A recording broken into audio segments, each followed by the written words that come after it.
Good morning students. हम कल समास पढ़ रहे थे, तो अपन ने समास के 4 वेद पढ़ लिए थे। पांच के बाद में अपना छठा समास मैंने कहा था कि कारक पढ़ना, कारक विभक्तियों के ऊपर आधारित है। तो ये छठा जो समास अपना ये है तत्पुरुष समास। छठा समास है तत्पुरुष समास। अब इसमें क्या है, इसमें देखो हर एक में कोई में प्रथम पद प्रधान था, किसी में दोनों पद प्रधान थे। इसमें क्या है कि द्वितीय या दूसरा, या इसको उत्तर पद भी कहते हैं। तो जिस समास का उत्तर पद प्रधान हो और कारक विभक्तियों का लोप होता है उसे हम तत्पुरुष समास कहते हैं। जिस समास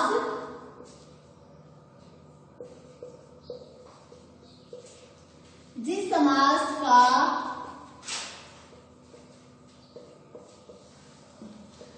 उत्तर दूसरा पद प्रधान हो तथा कारक विभक्ति का लोप होता है उसे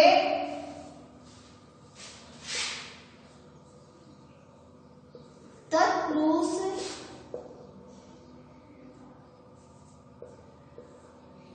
समास कहते हैं। अब इसके उदाहरण, इसमें क्या है, अब देखो इसमें 2 विभक्तियां 8 बताए थे कारक मैंने, तो इसमें 2 कारक काम में नहीं आएंगे, कर्ता तथा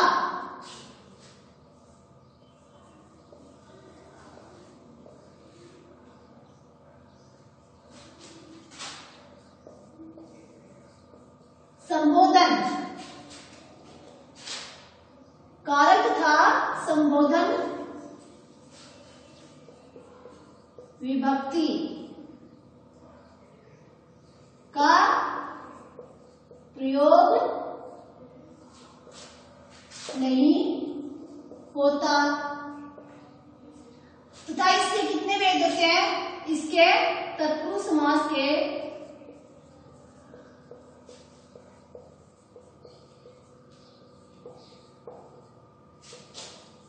6 वेद होते हैं।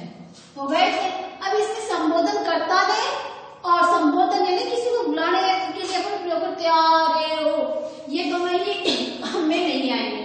तो अपना पहला तो ये हो गया, दूसरे वो आएगा कारण युक्ति है कर्म। तो इसमें पहला तत्पुरुष क्या है, 6 वेद में पहला है कर्म।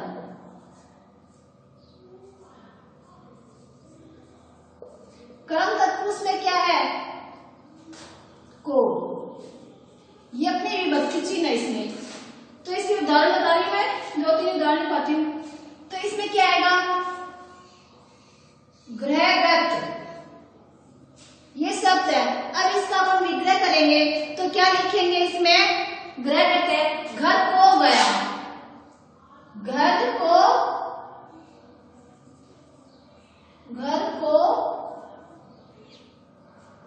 गया। हस्तगत,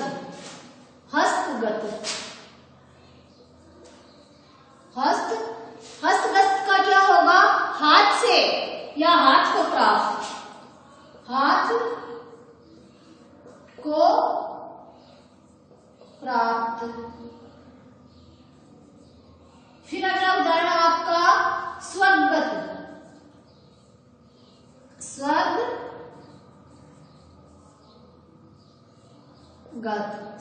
को गया, स्वर्ग को प्राप्त या गया, ये हो गया था। तो ये अपना एक विभक्ति या तत्पुरुष का एक पद हो गया, एक वेद अपन ने कर लिया है। अब दूसरा है करण। तो करण तत्पुरुष के लिए मैंने क्या बताया कि विभक्ति चिन्ह करण तत्पुरुष समास। अब इसमें मैंने विभक्ति चिन्ह आपको बताई थी। से का मतलब किसी के द्वारा कोई काम किया जाता है। कर्ण से किसी को, यानी हस्त लिखित, हाथ से लिखा हुआ, तुलसी कृत, तुलसी द्वारा लिखा हुआ, हस्त कृत, तुलसी कृत। तो ये तो क्या हुआ, हाथ से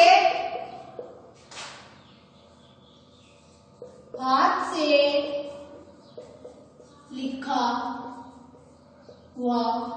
और इस तुलसी कृत, तुलसी द्वारा लिखा हुआ कोई भी पुस्तक हो, तुलसी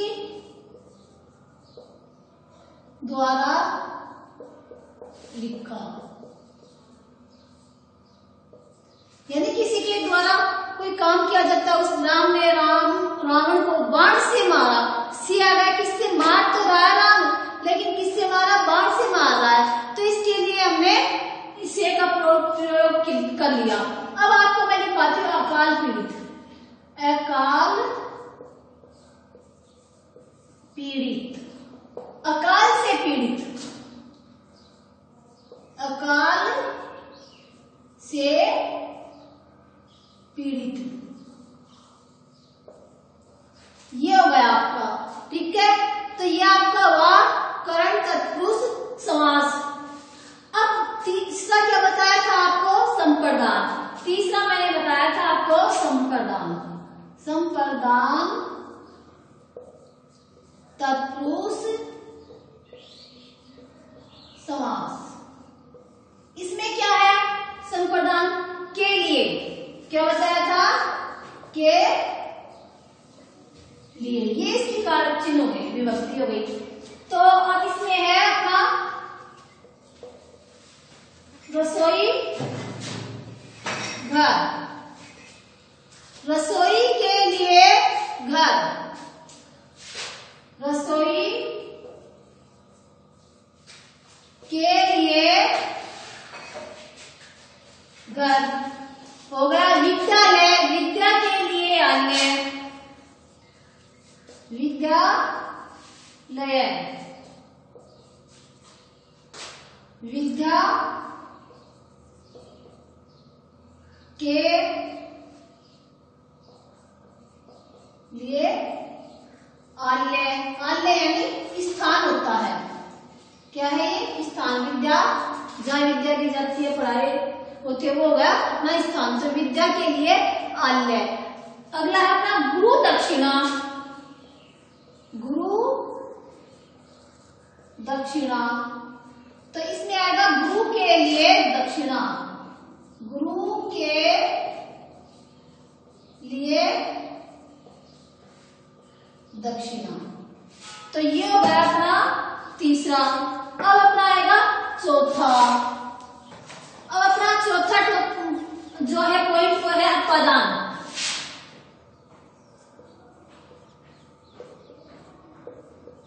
अब इसमें भी देखो क्या है, से आएगा अपना अपादान में,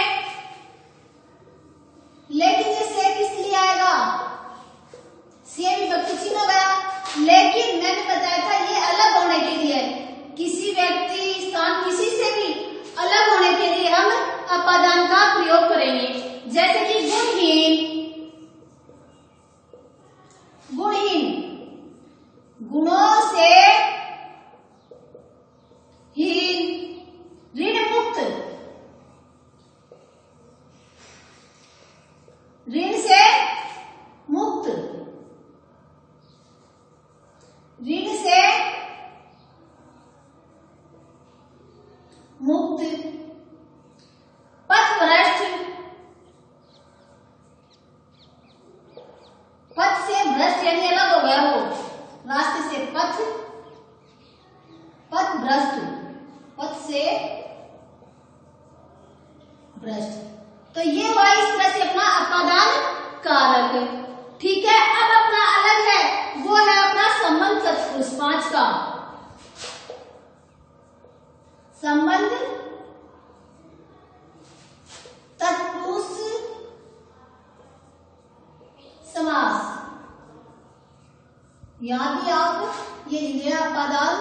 तत्पुरुष समास। और इसमें मैंने बताया था विभक्ति चिन्ह का, के, की, ये अपनी विभक्ति चिन्ह आ गई। तो इसमें कौन सा आएगा? राजमाता, राजा की माता, कन्यादान,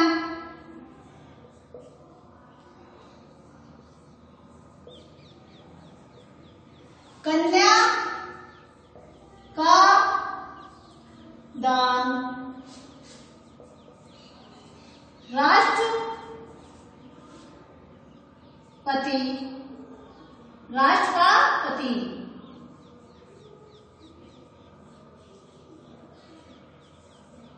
बैलगाड़ी। तो इस तरह से ये क्या होगा? अपना समय संबंध बता रहा है, तो ये हो गया अपना संबंध तत्पुरुष। अब लास्ट जो है वो है अपना 6 का पॉइंट, वो है संबंध हो गया अधिकरण।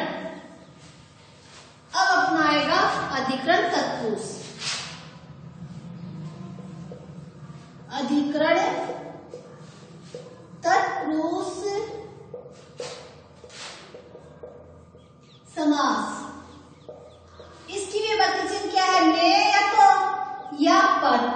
इसमें 2 विभक्ति चिन्ह बता रखे हैं मैंने। तो इसमें कौन सा आएगा? पहले तो नगरवास या वनवास, वनवास। तो ये क्या होगा? वन में वास, ठीक है। फिर है पर भी है अपने पास में, तो इसमें आएगा एक कार्य कुशल, कार्य कुशल, कार्य में कुशल। फिर पर का है आप वित्ती, आप वित्ती। इसमें क्या आएगा? आप पर, यानी शोम पर, आप पर वित्ती। तो इस तरह से अपना ये है जो तत्पुरुष समास के जो 6 वेद है, 6 के 6 पूरे हो गए हैं। अब अपना आएगा संधि का टॉपिक। तो संधि में क्या होगा?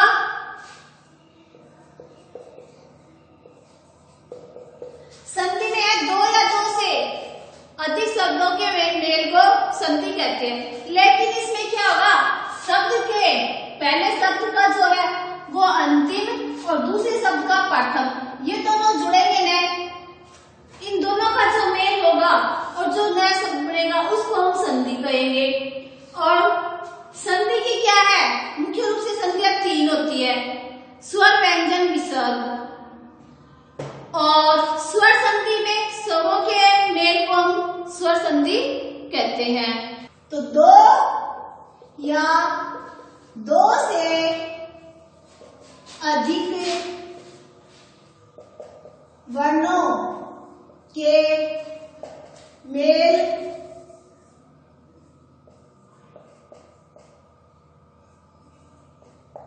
मेल को संधि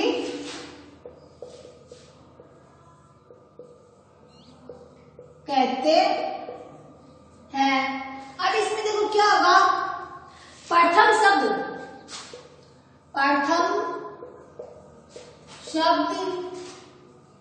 का अंतिम अक्षर और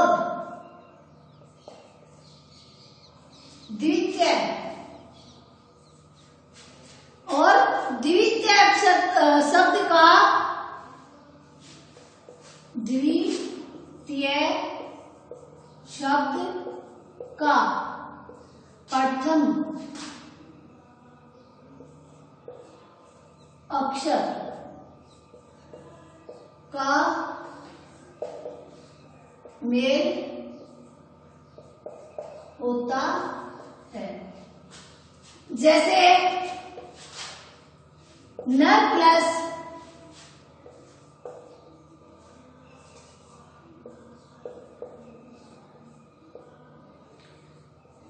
नर प्लस इंद्र है, तो इसमें इसको और इसको जोड़ेंगे, पर ये दोनों जुड़ेंगे तो क्या बन जाएगा? नरेंद्र बन गया। तो वह दो या दो से अधिक शब्दों के मेल को अपन क्या कहेंगे? संधि कहेंगे। संधि के मुख्य 3 भेद होते हैं। संधि के मुख्य 3 भेद होते हैं। नंबर 1,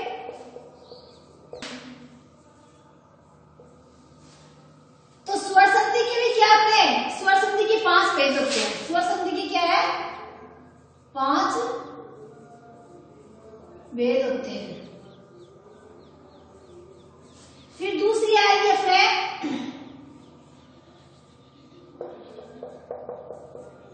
व्यंजन संधि।